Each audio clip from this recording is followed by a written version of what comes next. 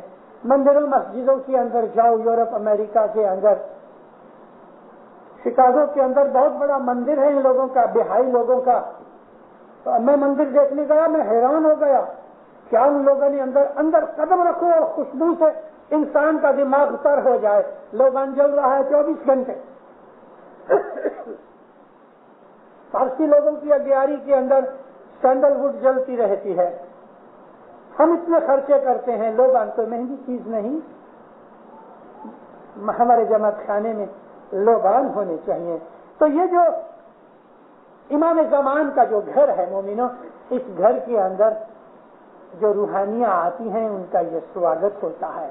تو جوت جگاڑی نے جملو جی بیٹھا، جماعت جو ہے یہ جملہ ہے، جوت جگا کے بیٹھے ہیں۔ ہوں جاؤں بلہاری گرنر سنی، میں اس گرنر کے اوپر قربان ہو جاؤں۔ بلہاری کہتے ہیں میں اپنا جیو اس کے اوپر قربان کر جاؤں، بلہاری جاؤں، یعنی امام کی محبت کے اندر۔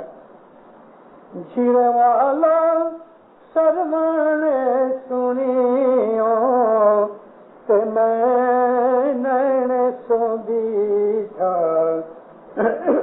ہوں تو جاؤں ہوں تو بھو داسی تمام ویر والا دور لڑا سروے دور کرو یاشا نتی کرنے پائلا گر والا آج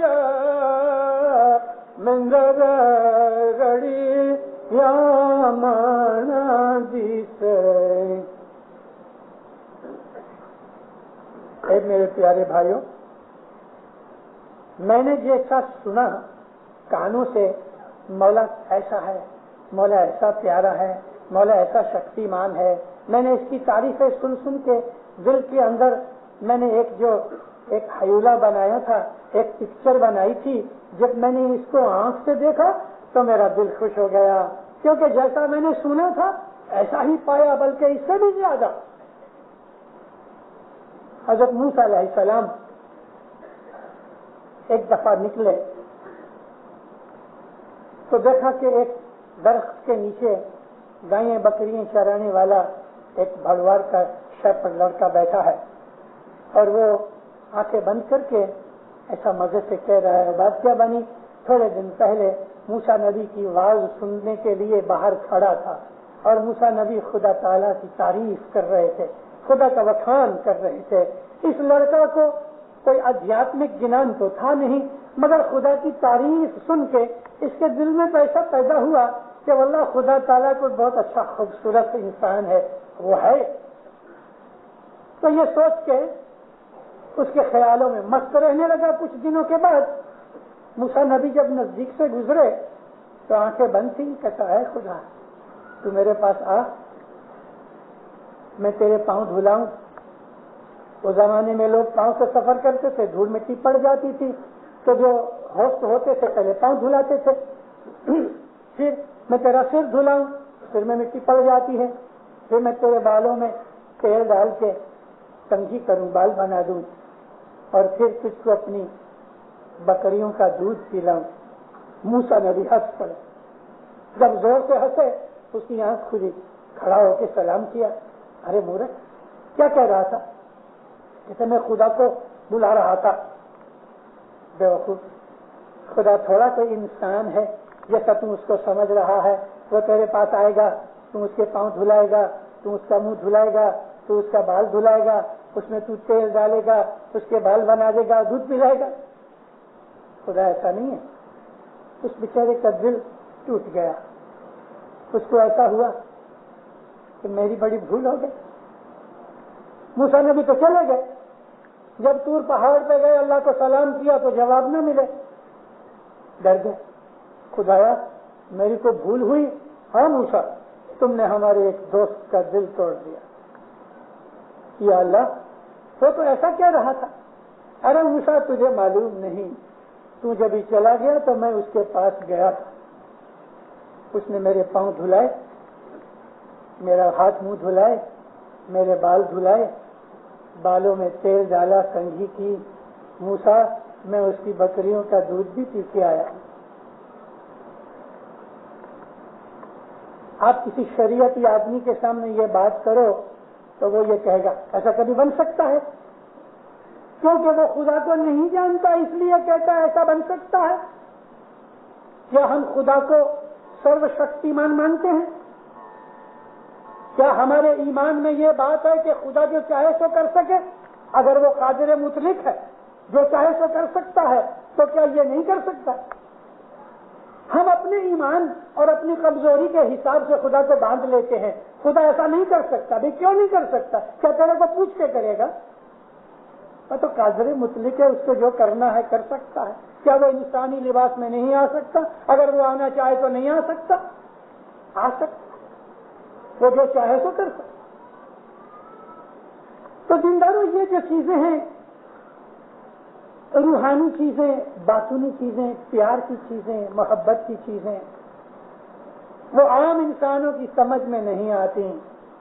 محبت عام لوگوں کی لیول سے اونچی چیز ہے. جو محبت میں گر جاتے ہیں پھر ان کی دنیا اور ہو جاتی ہے.